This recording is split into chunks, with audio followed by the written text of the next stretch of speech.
यो नयाँहरूले जितेपछि चाहिँ के ख्याँच्दो रहेछ हेरौँला भन्न थालेछन् मान्छेहरू। तिम्रा बाहरूले 35 वर्षसम्म गरेको फोहोर सफा गर्नै लाग्छ त 5 वर्ष, अनि के ख्याँच्छ त 5 वर्षमा? 5 वर्षमा त यो फोहोर सफा गर्ने, कसलाई कता कता पठाउनु पर्ने हो पठाइसकेर अर्कोचोटि पनि फेरि बहुमत 2/3 कति सक्छ दिएर पठाएपछि बल्ल एउटा खागा कोरिनी हो र आउने 15-20 वर्षपछिको नेपालको भविष्य कस्तो हुन्छ भनेर हामीले अहिले हालेको भोटले डिसाइड गर्ने हो।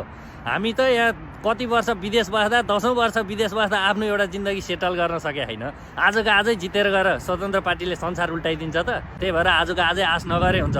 जे हुन्छ राम्रो हुन्छ, पहिलाको भन्दा रफ्तारमा हुन्छ भन्ने कुरा हो। यो भिडियोलाई लाइक गर्नुहोस्, सेयर गर्नुहोस्, रिपोस्ट गर्नुहोस्, सबजना मिलेर फैलाउनु पर्छ। नत्र भनेदेखि यहाँ विरोधी मान्छेहरू सबजना सलबल गरेर दबाउन थालिसके। झन् यो राई लिम्बूहरू त कति विरोधी भएको कमेन्टमा हेर्छु, के राई के लिम्बू, यो राई र लिम्बू नाम गरेको थर गरेको मान्छेहरू चाहिँ विरोध भन्दा केही गर्न नजान्ने रहेछन्। सबैले नयाँलाई गाली गरे हुन्छ कि? पुराना बुढाहरूलाई गाली गराओ न, कहाँ आएर नयाँलाई गाली गरिरहेको?